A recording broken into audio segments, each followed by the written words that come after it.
Welcome back to Daytime Ottawa. It is a serious topic and one that needs much more discussion. I've had the great pleasure of meeting my next guest and having an incredible discussion, and I'm talking about childhood sexual abuse. Stacey Kirkpatrick is the author of a brand new book called Milk and Cookies. Welcome, Stacey. Great to have you here. Thank you for having me. Stacey, let's talk about this journey that you've gone through, this horrible journey of childhood sexual abuse. Take our viewers back and tell us about, the beginning of this horror story. Yeah, well, I wrote this memoir, it's a story about my own experience with childhood sexual abuse. And I mean, it starts off when I was very young with my grandfather. And, the name Milk and Cookies is the first secret that we had, because I would get up after I'd been put to bed and my mom left, and we would share this little secret of milk and cookies. But that first secret became part of the grooming. And it was, the secret I couldn't tell anybody about. But then it grew into this thing where it made me more vulnerable to future abusers. So Right. when, I didn't understand what I could and couldn't share, and I didn't have boundaries. And so then, the book kind of continues through the childhood section, but the middle section, which I call Consequences, is very much the after effects. We forget about, these people become teenagers and young adults, and, they make decisions and they're tainted by all this experience. I think of my own, and I've got a lot of questionable choices I've Really? made. What are some of those after effects that you mentioned? Well, for some people, it's you need to numb the pain. So it might be addiction, alcohol, drugs, promiscuity, all of these behaviors that we kind of look at these kids and go well, what's wrong? What's going on? But we don't do anything about it. We don't ask, we don't investigate further. We just see, oh, they're a bad kid. Right. Or there's something wrong. Keep your kids away from them because there's something there that we don't like. Who did you first tell? I first told my mother. And her reaction was what?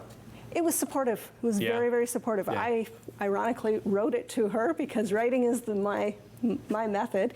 And, but my big thing was because there's so much shame. Mm-hmm. We think we've done something wrong, so I didn't want anybody to know. It was don't tell anybody, don't do anything. And I didn't for a very, very long time. But I've been writing this book, you could say for 2 years or 32 years, because I've been writing it since I was a teenager. Yeah. And I always get asked, well, why?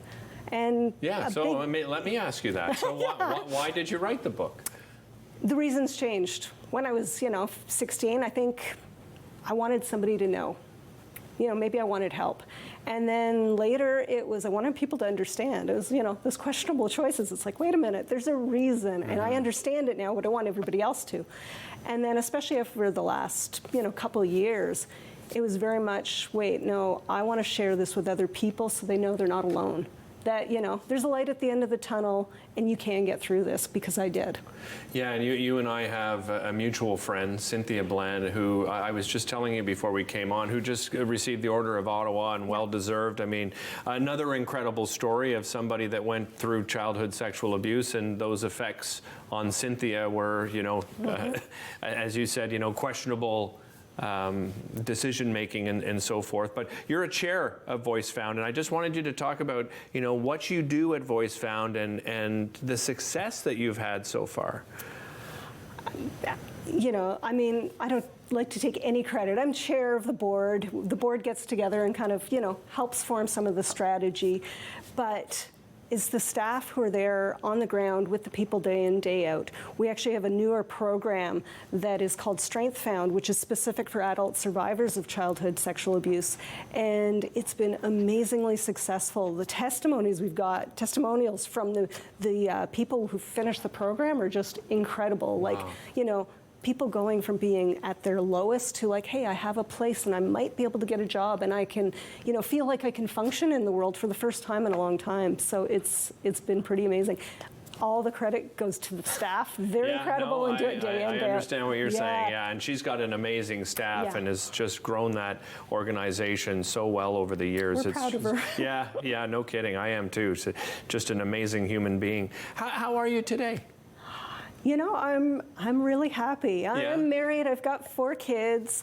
I get to use my experience in my work. I'm a therapist, and so like I get to help my clients through their day-to-day trauma, and you know, sitting on the board and just talking to people. That's what I also hoped this book would be, as a bit of a platform, so I could, you know, have the conversation. The numbers are staggering. Really? You know. What are we looking at? 1 in 3 women and 1 in 5 men in their lifetime will have sexual abuse or sexual assault. 20% of women and 10% of men will have had childhood sexual abuse. Wow. So some context. Think of your local high school. Maybe there's 1,000 students. That means when they graduate, 200 girls and 100 boys. That's 300 people will have suffered from this. And most of them will blame themselves, which is where we need to talk about it. You're not to blame. This is not your fault. Is the conversation getting better? Do you think? It's getting better. I mean, you know, we've it's seen so it through the taboo, right? I years. mean, that's what we're talking. We feel like I feel like we're in a point where we're so much more comfortable talking about mental health, but things like childhood sexual abuse, I think there's still challenges, right, in opening up the conversation. I have clients who come to me, and it'll be a year into therapy with me, and then they're finally comfortable to tell me. And I'm the first person they've ever told, or maybe the second, in their lifetime. Because it's like, well, the shame is still there, and it's, you didn't do anything wrong. It's not your fault. And then I see in their face the look that's like, you don't know what I did. You don't know what I said or did, and it's like, actually, yeah. It doesn't matter what the details are, it's still not your fault. Stacey, where can people pick up, I'm just going to grab this from you so I can just hold it up as well, but where can people pick up a copy of Milk and Cookies? Right now, best place, Amazon, look it up, look up stacykirkpatrick.com, there's links there. Okay. And a portion of the proceeds of each copy sold is going back to Voice Found. I'm not surprised. Well, I am not surprised. Such a great conversation with you. Every time I run into you, Stacey, I mean, you're so well spoken on this subject. Thank you so much for joining us. Really appreciate it. Thank you for having me. We'll be right back.